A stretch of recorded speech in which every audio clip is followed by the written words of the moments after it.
Titulé este mensaje Discípulos de ebullición, en ebullición. Discípulos en ebullición. Jesús estaba por ascender a los cielos, ¿sí? Allí en Hechos capítulo 1 está relatado el pasaje donde Él tiene una conversación que tiene que ver también con la comisión, ¿no es cierto?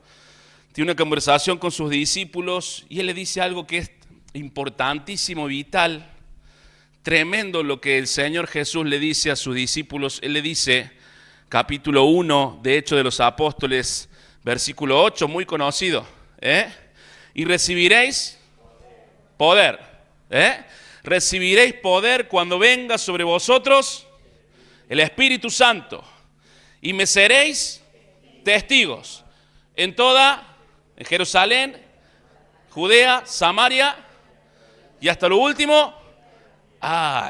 Conocen la palabra, qué bueno, Tremendo. El Señor, está ahí, perdón. Con razón, los veía que miraban, Pero recibiréis poder, dice, cuando haya venido sobre vosotros el Espíritu Santo y me seréis testigos. La iglesia de Cristo nace allí en la venida del Espíritu Santo, en capítulo 2 de Hechos de los Apóstoles, donde Él viene de manera permanente para estar en la iglesia de Cristo hasta que la iglesia de Cristo se vaya. ¿Verdad? ¿Sí o no? Entonces, dice la palabra de Dios que el Espíritu Santo viene con un objetivo. No vamos a hablar de Juan, donde el Señor explica en varios capítulos del Evangelio de Juan, se relata lo que el Señor dice acerca de todo el obrar del Espíritu Santo, ¿no es cierto? En la vida de los creyentes y de los que todavía no son hijos, antes y después, antes, durante y después. Sino que en esta ocasión, la promesa del Señor es que el Espíritu Santo iba a venir, ¿no es cierto? Pero la promesa más fuerte, aquí tiene que ver con ¿qué? Pero recibiréis, ¿qué cosa? Poder. Poder, cuando haya venido sobre vosotros el Espíritu Santo, y me seréis testigos. Allí está la promesa. Me seréis, ¿qué cosa? Testigos. El poder del Espíritu Santo, ¿para qué es? Para ser testigos. Capítulo 3, si mal no recuerdo, de Hechos de los Apóstoles, los detienen a los apóstoles allí y ellos hacen una declaración que dice: juzgad si es necesario, dice, obedecer a Dios antes que a los hombres.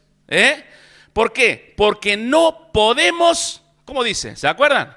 Dejar de decir lo que hemos visto y oído. Los testigos son los que hacen ¿qué? Los que ven y oyen.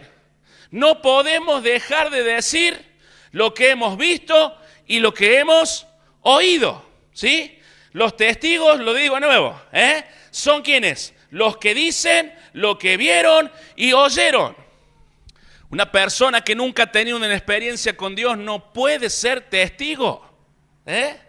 A veces nosotros queremos que de la iglesia de Cristo salga algo que muchas veces las personas no tienen, porque no han tenido una experiencia con Dios, no han tenido un encuentro fuerte con Dios, ¿sí? Entonces el Señor tenemos que tener un encuentro fuerte con el Señor para hacer ¿qué cosa? ¿Testigos de qué? De lo que vi y de lo que oigo, de lo que experimenté con el Señor. ¿Se entiende? Los testigos son los que experimentan con el Señor, no son los que conocen de teoría. Son los que experimentan, los que viven cosas con Dios. Mi pregunta es, ¿usted está viviendo cosas con Dios? ¿Está teniendo experiencias en la vida diaria con el Señor día tras día por su palabra? ¿Está teniendo transformación, vivencia del Espíritu Santo trabajando allí en su vida, cambiando su corazón? ¿Lo está viviendo? Usted será un testigo. ¿De qué? De lo que vio y de lo que oyó. De lo que Dios puede hacer en la vida de las personas. La promesa de Jesús es, número 1, dijimos, recibiréis cuando haya venido sobre vosotros el Espíritu Santo. La segunda, ¿cuál es? Recibiréis poder. Y la segunda, me seréis testigos. Fíjense que dice, primero, ¿dónde? Jerusalén. Segundo, Judea. Tercero, Samaria. Y hasta lo último, de la tierra. Pero usted sabe que la iglesia de Jerusalén estaba tan bien, dice la Biblia, que ninguno tenía necesidad de nada. Las viudas tenían su ración diaria. Los apóstoles eligieron 7 personas que se llamaban ¿cómo? Los diáconos.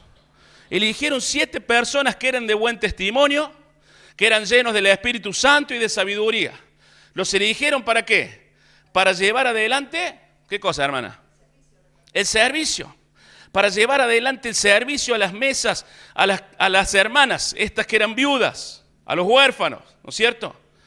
Y la iglesia estaba tan bien y tan cómoda que empezó, ¿qué cosa? Empezó la murmuración. Empezó la murmuración. Mira que primero le sirven a las hebreas. Primero le están sirviendo a las hebreas, ¿sí? Por esa razón los apóstoles tuvieron que elegir 7 personas que se ocuparan del servicio de las mesas. Imagínense, nosotros los que trabajamos en el servicio, en la iglesia del Señor, nos acostumbramos muchas veces a hacer todo. El pastor tiene que hacer todo. El pastor tiene que abrir, tiene que cerrar, tiene que limpiar, tiene que hacer todo. Tiene que estar en todas. Sin embargo, aquí la palabra de Dios dice que ellos tuvieron que elegir personas ¿para qué? Para dedicarse a la palabra y a la oración. Ahora, algo tuvo que ocurrir porque la palabra de Jesús se tenía que cumplir. La segunda promesa, ¿cuál era? Me seréis testigos en Jerusalén, en Judea, en Samaria y hasta lo último de la tierra. Algo tenía que ocurrir. ¿Y qué ocurrió? A ver, los que conocen la palabra. ¿Qué pasó? Hechos 8.1. Acompáñenme a la palabra de Dios. Hechos capítulo, no, así que, ¿cómo creo? Hechos capítulo 8, versículo 1. Aquí se menciona la muerte de un señor que se llamaba como yo, Esteban. A mí mi mamá me puso en mi nombre por este señor, por este hermano. Este hermano que no era apóstol, preste atención, este hermano que no era apóstol, este hermano que no era evangelista, ¿sí? Esteban, y era uno de los 7 diáconos. Este hermano hacía señales, ¿sí? Hacía señales y prodigios, predicaba la palabra del Señor y su predicación en este caso le lleva a la muerte. Él muere. Dice la palabra de Dios, capítulo 8, versículo 1, dice, y Saulo consentía en su muerte. ¿Sí? Allí se menciona a Saulo. Saulo consentía en su muerte. En aquel día hubo una gran persecución contra la iglesia que estaba en Jerusalén. ¿Dónde estaba la iglesia? ¿Estaba en algún otro lado? No. La promesa de Jesús, ¿cuál era? Me seréis testigos, Jerusalén, Judea. Pero ¿qué pasó? La iglesia no había avanzado más allá de Jerusalén. No estaba en otro lado. Jesús, fíjese que Jesús en su ministerio envía 12 personas, los apóstoles, los envía a predicar y los envía a los perdidos de la casa de Israel. Pero después vienen los 70 y a los 70 o 72, ¿no es cierto? Los envía a predicar ¿a dónde? También van a Samaria. También van por Judea. El Señor Jesús cumplió ese ministerio, Él va a predicar. Las personas iban delante de Él, buscando el Hijo de paz, buscando la casa de paz, ¿no es cierto? Y Él va allí y va a predicar. Y se encuentra con Zaqueo, se encuentra con la mujer samaritana, todos aquellos casos que nos acordamos, ¿verdad? Se encuentra allí. Pero la iglesia queda detenida. ¿Dónde está? Conforme, con una gran cantidad, 20,000 y pico de miembros. que no les faltaba nada, conforme allí en Jerusalén. Ellos predicaban ¿dónde? Predicaban en el templo, en las puertas del templo. Allí donde se juntaba la gente que buscaba a Dios, allí iban a predicar ellos y tenían favor para con todo el pueblo, dice la Biblia. Y dice la palabra de Dios que el Señor añadía cada día, la iglesia se acrecentaba cada vez más. ¿Pero dónde? En Jerusalén. ¿Y a dónde tenía que ir? ¿A dónde se tenía que extender? Judea, Samaria y hasta lo último de la tierra, ¿verdad? Se tenía que extender. Ahora, ¿qué hace Dios con una iglesia cómoda? ¿Qué hace Dios con una iglesia cómoda? ¿Está cómodo usted? ¿Está cómodo? Tenemos todo, Luis, ¿no es cierto? Tenemos redes sociales, tenemos un grupo precioso de adoración, tenemos todo. Hermano, no haga que el Señor tenga que permitir algo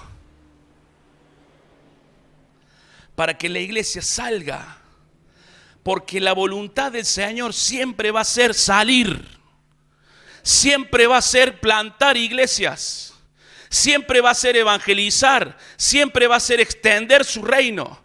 La voluntad del Señor siempre será. Y usted me dirá, y a lo mejor no tenemos dones, y a lo mejor no tenemos gente, a lo mejor nos falta capacitación, nos falta lo que sea. La voluntad del Señor siempre será salir y predicar el evangelio. La iglesia se acomodó, la iglesia tenía todo, no le faltaba nada, pero estaba en Jerusalén. Y el Señor tiene que permitir, por no decir, tiene que provocar. Provoca el Señor una persecución y dice, en aquel día hubo una gran persecución contra la iglesia que estaba en Jerusalén. Y todos, salvo los apóstoles, todos, salvo los apóstoles, fueron, diga conmigo, esparcidos. Esparcidos. ¿Lo decimos de nuevo? Esparcidos. Otra vez. Esparcidos. ¿Qué significa esparcido? Desparramado. ¿Se acuerda qué es lo que el Señor habla que se tiene que esparcir? ¿La semilla de qué? Marcos capítulo 4. La semilla de Lucas capítulo 8. ¿La semilla de qué? De la palabra de Dios. ¿Pero quién la lleva? No va sola la semilla. No va sola. La va con el sembrador.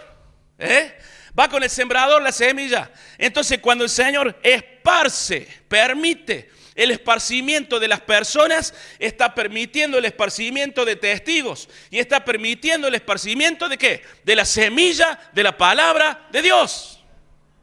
Porque la iglesia tiene que ir más allá. Diga conmigo, la iglesia tiene que ir más allá. La iglesia tiene que ir más allá. Hay que salir. No me animo. Tengo miedito. No. La iglesia tiene que salir. El Espíritu Santo es espíritu ¿de qué? ¿De qué? ¿De poder? ¿O cómo sabemos de la Biblia? La tenemos clara, Luis. ¿Cómo sabemos de la Biblia? Bueno, ¿cuántos se anotaron, hermano, para salir a predicar? ¿Todos? Vamos nomás, vamos nomás. Vamos nomás. Un equipo de personas que sale ¿a qué? A sembrar la semilla de la palabra de Dios. Entonces hay que salir. La voluntad de Dios siempre será ¿qué cosa? Salir. Y vamos a tomar esta palabra, esparcir. Fueron esparcidos por las tierras ¿de dónde? De Judea y Samaria. Deja el control remoto y a darle. Y salir y buscar a los perdidos, a aquellos por quien Jesús dio su vida. Salir a buscar al Hijo de Paz. Hay dos maneras de evangelizar, ¿sí? Hay una manera que se llama evangelización blanca. ¿Sabe por qué se llama así? Se llama evangelización blanca por la palabra que Jesús dijo, miren muchachos, los campos están blancos, ¿sí? Que se trata de la manera en la que nosotros buscamos a los hijos de paz. Estúdielo, hay capítulo 10 del Evangelio de Lucas. ¿Sí? Seguramente los líderes aquí le explicarán o usted lo leerá en su casa. La manera que el Señor Jesús enseñó para buscar al Hijo de Paz. ¿No es cierto? Investigar el lugar, estar, buscar en el terreno, conocer, golpear la puerta, hablar con un amigo, con un conocido. La evangelización blanca, por lo que Jesús dijo, miren, los campos están blancos. No sé cuántos millones, no sé cuántos miles hay en la ciudad de Córdoba, ¿sí?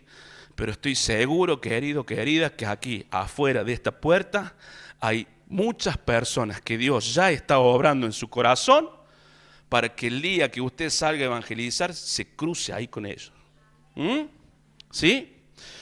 Dice la palabra de Dios, versículo 2, unos hombres, ¿cómo eran estos hombres? Piadosos. Llevaron a enterrar a Esteban e hicieron gran llanto sobre él. Saulo, por su parte, asolaba a la iglesia, entrando casa por casa. Arrastraba a hombres y mujeres y los enviaba a la cárcel. Versículo 4. Pero los que fueron esparcidos iban por todas partes anunciando el evangelio.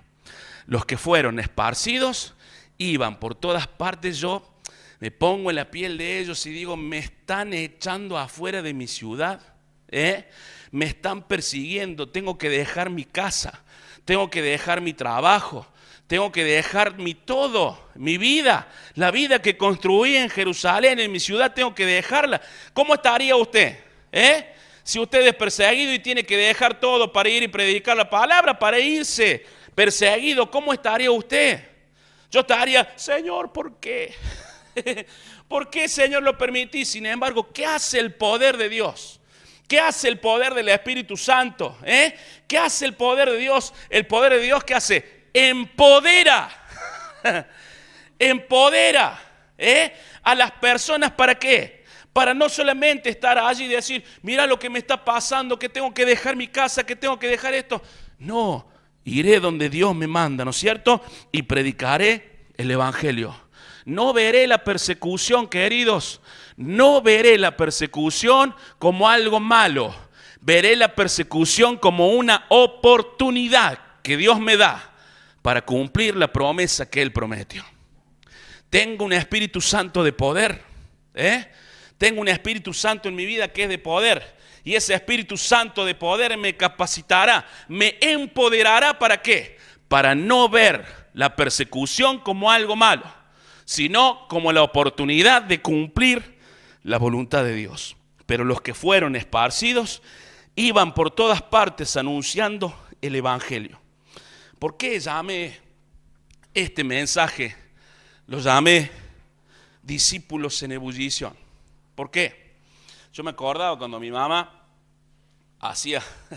preparaba la comida en una olla de esa a presión, ¿vieron? Y cuando empezaba la ebullición ahí, ¿qué hacía? Escapaba. A veces, amados, nosotros estamos encerrados y el Espíritu Santo, ¿qué empieza a hacer? Empieza a quemar, empieza a darnos la pasión y a veces sentimos una santa incomodidad. No sabemos por qué estamos, para qué estamos acá en la iglesia, qué es lo que me está faltando. ¿Qué está faltando que no logro ver, que no logro hacer? Hay una santa incomodidad porque hay algo que está hirviendo. Ahí, como dice Jeremías dice, no voy a hablar más la palabra. Jeremías dice, no predicaré más la palabra. Pero había un fuego dentro de mí, dice Jeremías. Pero había un fuego dentro de mí. El Espíritu Santo empieza a provocar ese fuego que provoca una santa incomodidad. ¿Para qué? Para que empecemos a ¿qué? Salir. Fíjense que lo primero que quiere hacer el vapor en esa ebullición es escapar, tener un escape, salir. Tenemos que ser discípulos en ebullición. Tenemos que ser personas que salgan. Tenemos que ser personas que no aguantemos estar encerrados, hermanos. Hace poquito aprendí una lección. Señor, allí en Oliva, donde estoy trabajando en la plantación de la iglesia, me enseñó algo precioso. Teníamos una campaña evangelística. Esto lo cuento a modo de aprendizaje para mí, No digo que tiene que ser realmente así, solamente lo cuento como una experiencia. Teníamos una campaña evangelística y yo estaba discipulando a una persona y le llamo a esta chica y le digo, ¿vas a estar en la campaña? ¿Vas a estar ahora a las 7? Me dice, sí, voy a tratar de estar. Temprano me dijo eso. Después la llamo de nuevo, le vuelvo a intentar. Vuelvo a llamar, la llamo a las 6, ¿vas a estar? Y me dice, vos sabés que fui a visitar a tal persona y esta tal persona estaba enferma y la tuve que acompañar al hospital y ahora está internada. Hacía 3 días que no comía, hacía 3 días que no se ponía la insulina y estaba casi ciega. Uy, le digo yo, imagínense, yo llamándola para que vaya a la campaña. Uy, le digo, perdón, y me dice, no, pastor, yo estoy donde tengo que estar. Cuando me dijo eso, mi cabeza hizo pa. A veces nosotros creemos que todo nuestro servicio tiene que ver con la iglesia, que todo nuestro servicio tiene que ver con el templo. Nos transformamos en templos céntricos, y creemos que todo tiene que ver con el servicio acá. Pero hay un lugar donde el Señor nos llamó a servir que se llama lo último de la tierra. Y es afuera. Es afuera. Lo último de la tierra. El Señor nos llama. A Él no lo vamos a conformar con cositas, No vamos a conformarlo al Señor. Señor, como Saúl, ¿se acuerdan? Saúl dice, bueno, yo voy a traer lo mejor. Y el Señor le había dicho, no, Saúl, vos tenés que raer de la tierra a esta gente y los animales. Y él dice, no, voy a agarrar lo mejor. Yo no voy a ser más bueno que Dios. No voy a conformar a Dios con algo que sea mi propia decisión, pero que no tenga que ver con el 100% de su voluntad. El Señor dice que hay que salir, hay que plantar iglesias, hay que ser discípulos que hacen discípulos. Hay líderes. Hay que ser líderes que provocan otros líderes, que forman otros líderes. Y hay que ser iglesias que plantan. La iglesia no la planta el pastor. La iglesia no la planta el plantador. La iglesia es hija de otra iglesia. ¿Se entiende? La madre da a luz. La iglesia da a luz iglesias hijas. ¿Se entiende? Entonces es la iglesia la que va a provocar y tiene que dar a luz otras iglesias. No sabe cuánto me alegra saber esto de el barrio donde están yendo, que tienen un lugar ahí, que trabajan en la escuelita y que están bendiciendo a tantos niños ahí, a tantas personas. Tres mujeres, ¿verdad? 3 mujeres se acercaron para conocer la palabra de Dios. Es maravilloso. ¿Qué hay que hacer? Plantar. Plantar. La iglesia tiene que dar a luz, ¿qué cosa? Iglesia hija. Iglesia hija. No es el pastor el que da a luz las ovejas. Son las ovejas las que dan a luz ovejas. ¿Se entiende? ¿Sí? Hay que plantar iglesias. Ellos, dice la palabra de Dios, que donde habían sido esparcidos iban por todas partes anunciando el evangelio. Entonces Felipe, descendiendo a la ciudad de Samaria, les predicaba a Cristo. Samaria había sido capital, era una ciudad enorme. Felipe tampoco es apóstol. Él es evangelista. Sin embargo, Felipe hace señales y milagros. Y se produce un gran avivamiento. Ahí dice la palabra de Dios que Felipe desciende a la ciudad de Samaria, les predicaba a Cristo y la gente, dice, unánime escuchaban atentamente las cosas que decía Felipe, oyendo y viendo las señales que hacía, pues de muchos que tenían espíritus impuros salían estos lanzando gritos y muchos paralíticos y cojos eran sanados. Así que había, ¿qué cosa? Gran gozo en aquella ciudad. Gran gozo en aquella ciudad. Un hombre que quiso obedecer al Señor. Un hombre que quiso ir más allá de Judea. Un hombre que se acordó de las palabras de Jesús. Un hombre que dice la Biblia lleno del Espíritu Santo, de fe. Que dice la Biblia lleno de sabiduría. Ese hombre se acuerda de las palabras de Jesús y va donde los judíos no eran queridos. Un lugar hostil. Una ciudad hostil, una región hostil. Él va allí a la ciudad de Samaria. Sin embargo, en esa Samaria hostil, Dios había preparado ¿qué? Corazones, personas. Dios ya había obrado. La mujer samaritana es una mujer que está en una ciudad que se llamaba Sicar. Era una aldea. Era otro lugar, nada que ver con la capital, con Samaria capital. Pero él va allí y allí se produce un gran avivamiento. Dice que las personas creían. Dice que las personas estaban unánimes. Dice la palabra de Dios, versículo 6. La gente unánime escuchaba atentamente las cosas que decía Felipe, oyendo y viendo las señales que hacía. Pues de muchos que tenían espíritus impuros salían estos lanzando gritos, y muchos paralíticos y cojos eran sanados, así que había gran gozo. Imagínate. Viene un señor, salido, un seguidor de Jesús, un perseguido, y empieza y ora y las personas se sanan. Y ora y los que están endemoniados empiezan a ser libertados. Yo, conversando con Eduardo por ahí, nos reímos siempre de esto, porque yo le digo, tuve que salir a la calle en la ciudad de Oliva y golpear puerta por puerta para saber lo que era la guerra espiritual, lo que era la batalla espiritual, para conocer cómo cuando usted dice en el nombre de Jesús, los demonios se retuercen. Cuando usted cita la palabra de Dios, porque ¿qué pasa? Nosotros no vamos a un terreno donde está el Señor, ahí vamos a un terreno donde está Satanás reinando, amado. Salimos de estas puertas y hay un terreno donde Satanás ha tomado el lugar y hay espíritus territoriales que han tomado las vidas de las personas. Y ahí tenemos que ir nosotros creyendo la palabra del Señor. La palabra dice, queridos hermanos, que las puertas del Hades no prevalecen. Pero esto no quiere decir, querido, que yo agarre y me quede sentado y digo, bueno, las puertas del Hades no van a venir sobre mí. No. Esto quiere decir que yo me levanto como un guerrero para pelear la buena batalla de la fe, ¿no es cierto? Y avanzar y conquistar.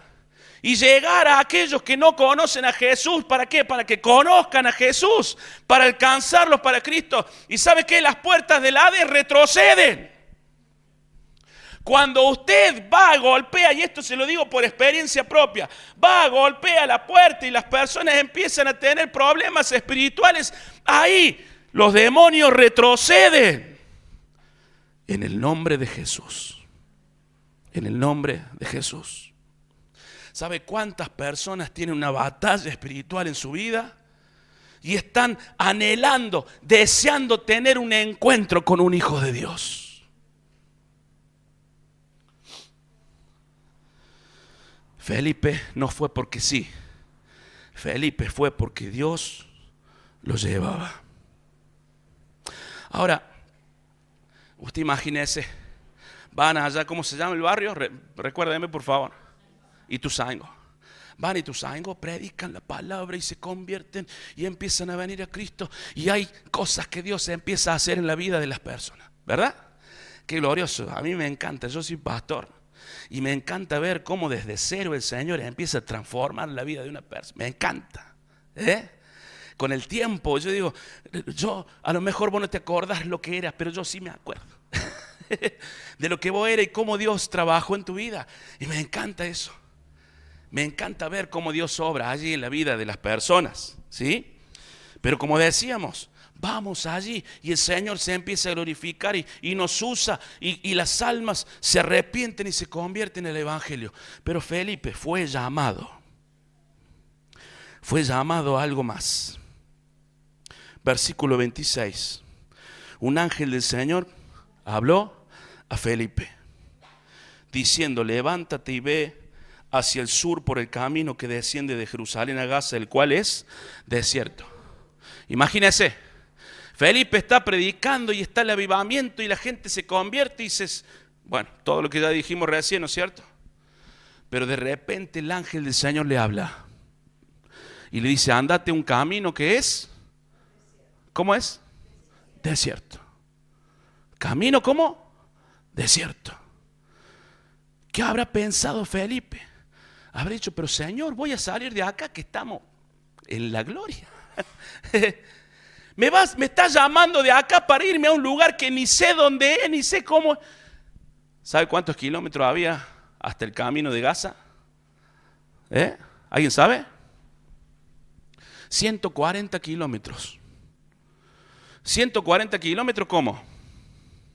Tiqui, tiqui, a pie, caminando. Dice la palabra de Dios, versículo 27. Entonces él se levantó y fue. ¿Acaso Felipe dijo, no, Señor, pero qué mira si me estás usando acá, si acá hay un gran avivamiento? No, el ángel del Señor dice, andate al lugar desierto. Y Felipe se levanta y va, sin titubear. ¿Sabe qué? Tenemos que ser como Felipe, porque no siempre el Señor nos va a llamar a lugares gloriosos, no siempre el Señor nos va a llamar a tareas gloriosas o a recibir los elogios de la gente. No siempre el Señor nos va a llamar ahí. A veces el Señor tiene otro plan. Y no tenemos que ser de aquellos que nosotros agarramos y decimos, pero mostrame, Señor, voy a orar 3 meses a ver si vos me mostrás. No, cuando el Señor habla, Felipe, ¿qué hizo?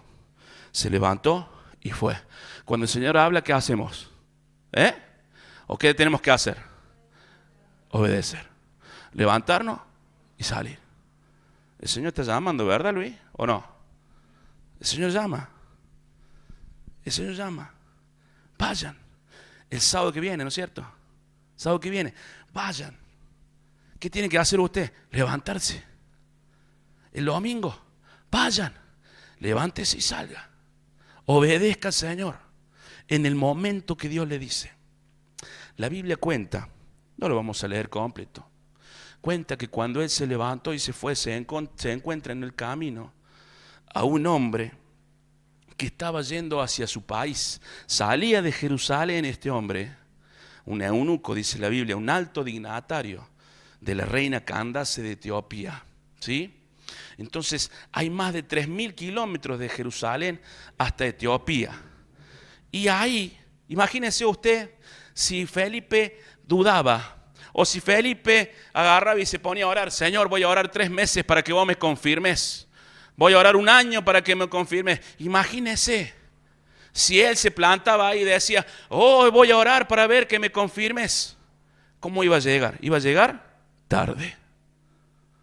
Porque qué casualidad. 140 kilómetros caminando y de repente en ese lugar donde nadie va, porque es un lugar desierto, en ese lugar donde nadie está, se encuentra con este hombre, el eunuco, el etíope, que va camino hacia su tierra, hacia Etiopía. ¿Casualidad o causalidad? Imagínese si Felipe hubiera dicho, no, mañana. Hubiera llegado tarde. Cuando el Espíritu le habla, usted tiene que obedecer instantáneamente. Instantáneamente. Cuando el Señor le llama, tiene que obedecer instantáneamente, porque puede llegar tarde. Porque el plan de Dios, amado, a veces hasta es cronometrado, como en este caso. Él llega y se encuentra con este hombre. Dice la Biblia que va leyendo el libro del profeta Isaías, el etíope. El etíope es una persona de plata. Él no va solito en el carruaje, va con toda una pompa, va con un montón de gente que lo cuida, ¿sí? Va con soldados allí, él no va solito. Y él tiene, ¿qué cosa? Poder, tiene plata. Entonces agarra, estando en Jerusalén, compra el rollo del profeta Isaías y lo va leyendo como quien tiene algo nuevo, ¿verdad? Porque en su país quizás no está la palabra de Dios. Entonces él compra allí el rollo en el templo que los escribas vendían, compra el rollo de la palabra de Dios y va leyendo la palabra de Dios y lo va leyendo en voz alta. Y cuando Felipe, piense bien la historia, porque no es que se encuentran de frente, Felipe lo alcanza. Cuando Felipe lo alcanza, este hombre lo escucha, pero ¿sabe qué pasó? Dice la palabra de Dios, versículo 29. El Espíritu dijo, ¿quién dijo? El Espíritu. El Espíritu dijo a Felipe, acércate y júntate a ese carro. versículo 30. Acá dice, acudiendo Felipe. ¿Sí? También, de manera instantánea. Pero hay otra versión que dice, Felipe fue corriendo. ¿Tiene ganas de correr usted cuando camina 140 kilómetros? Hoy caminamos por una subida acá en Córdoba. Nosotros somos educativos, no hay subidas, ni bajadas. Caminamos una subida y nos costaba llegar ahí. Se reía Eduardo y decía, vamos, alentaba. Nos costaba llegar, imagínense, 140 kilómetros caminando y el Señor le habla. El Señor, el Espíritu le habla. Acércate a ese carro. ¿Sí? Y Felipe, ¿qué hace? Corre para acercarse. Entonces dice la palabra de Dios, acudiendo Felipe lo oyó que leía el profeta Isaías. Este hombre iba leyendo ahí Isaías 53, ¿sí? Iba leyendo la palabra de Dios. Y Felipe, mientras se está acercando, lo escucha. Fíjense que Felipe no desaprovecha la oportunidad. Él entiende en ese mismo momento. ¿Por qué lo entiende? Porque se lo dijo el Espíritu. Él entiende en ese mismo momento que esos 140 kilómetros de recorrido eran para ese encuentro trascendental que cambiaría la vida de este hombre y que llevaría el Evangelio a una nación entera. Ese era el momento justo. Y él agarra y corre y lo escucha este hombre que va leyendo. ¿Habrá entendido? ¿No habrá entendido? Seguramente debe haber entendido. Ahí no tenemos especificaciones, pero él va leyendo ahí la palabra de Dios y Felipe se acerca apeligrando su vida, porque este hombre iba cuidado por soldados. Felipe se acerca y le dice, pero maestro, ¿usted entiende lo que lee? Acá tenemos un principio que necesitamos entender. Y se lo digo como una clave para que usted la tenga en cuenta. A veces tenemos la costumbre de regalar literatura, ¿verdad? ¿Qué hacemos nosotros? La gente, tac. Regalamos Nuevos Testamentos, regalamos Biblias, regalamos literatura, palabra de Dios. Es tan llenado regalar palabra de Dios, ¿no es cierto? Te llena. Pero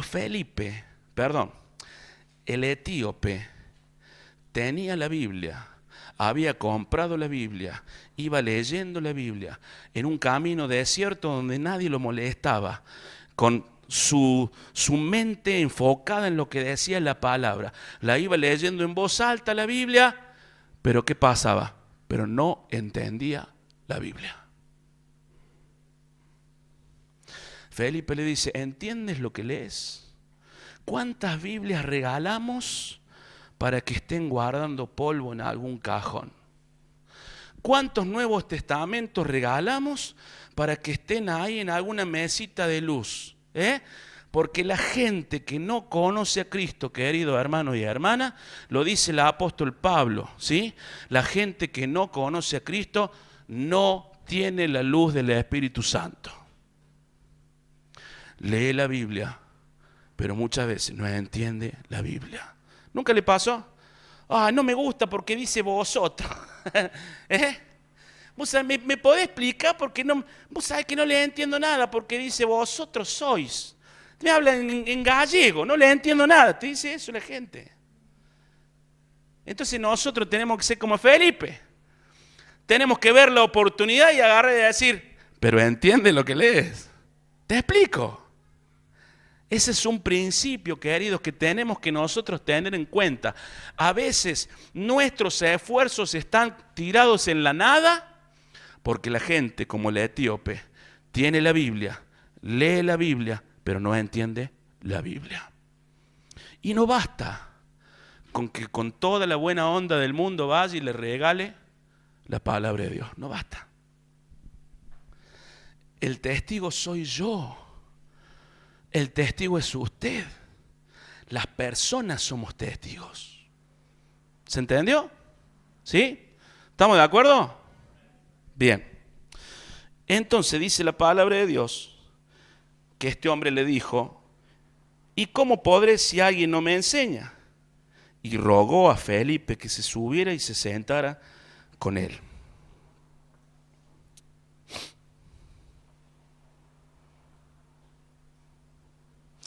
Versículo 39. Bueno, es bautizado este hombre, comprende el evangelio y nomás es bautizado y dice la palabra de Dios: cuando subieron del agua, el Espíritu del Señor arrebató a Felipe y el eunuco no lo vio más. Y siguió, ¿cómo dice la Biblia? Gozoso su camino. Fíjese cómo podemos cambiar el camino de una persona. ¿Cómo podemos cambiar el andar, transformar el andar de una persona? La historia de una persona si somos capaces de obedecer al Espíritu en el momento en el que el Espíritu nos manda. El Señor usará hombres y mujeres dispuestos, de corazón dispuestos a obedecer. El Señor usará hombres y mujeres dispuestos a ser testigos. No importa si sabes mucho o poco de la Biblia. El Señor usará hombres y mujeres dispuestos para llevar su palabra, para hablarle a alguien y decirle a alguien que Jesús le ama. Para dar su testimonio y decirle: mira, yo no sé mucho. ¿Se acuerdan del ciego? Del cojo. Yo no sé mucho, querido, no sé. Ni siquiera había uno que ni siquiera sabía quién lo había sanado, el ciego. Yo no sé mucho, pero solamente sé que antes no veía y ahora veo. No hace falta conocer mucho de la palabra. Tiene que entrenarse, entrénese, conozca más. Pero Dios usará hombres y mujeres dispuestos a obedecer en el momento que el Espíritu habla y dice: vayan, vayan. Hay muchos corazones aquí fuera de este lugar. Recién pasaron un par de personas mirando para adentro. Hay muchos corazones fuera allí esperando. Jesús está. Ay, me pasé un poquito, hermano. Jesús está en la puerta de Jerusalén. Y dice que Él se detiene y se detiene a mirar. No sé si acá acostumbran poner música al final. O... ¿Sí? ¿No? ¿No? ¿Sí? ¿Suave? ¿Se animan? Ya finalizamos el mensaje. Así que, si se animan y si se me permite, puedo orar.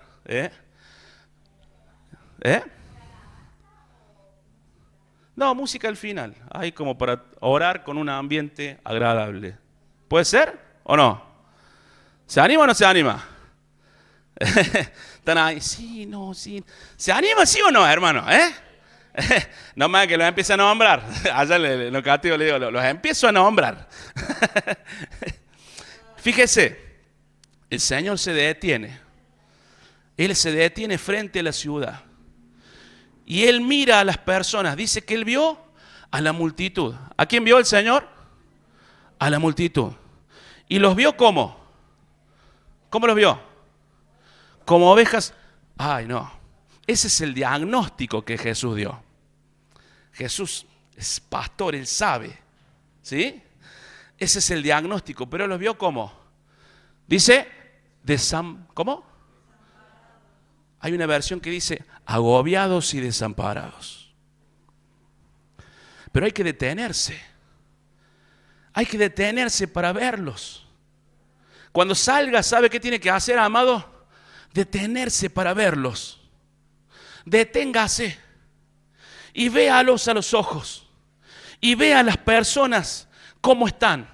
¿Cómo dijo Jesús que están? 2000 años después, querido. ¿Cómo están? Desamparados, agobiados, cargados, cansados. ¿Cómo está la gente? Agobiados. 2000 años después siguen igual o peor. Y Jesús se detiene a verlos y Él dice, están así, están como ovejas sin pastor. ¿Qué le hace falta? Pastor. Y dice la Biblia, y Él tuvo, ¿qué cosa? Compasión. compasión. Deténgase, cuando salga, deténgase y vea a las personas. Pero véale con los ojos del Señor. Véala con compasión. Amén.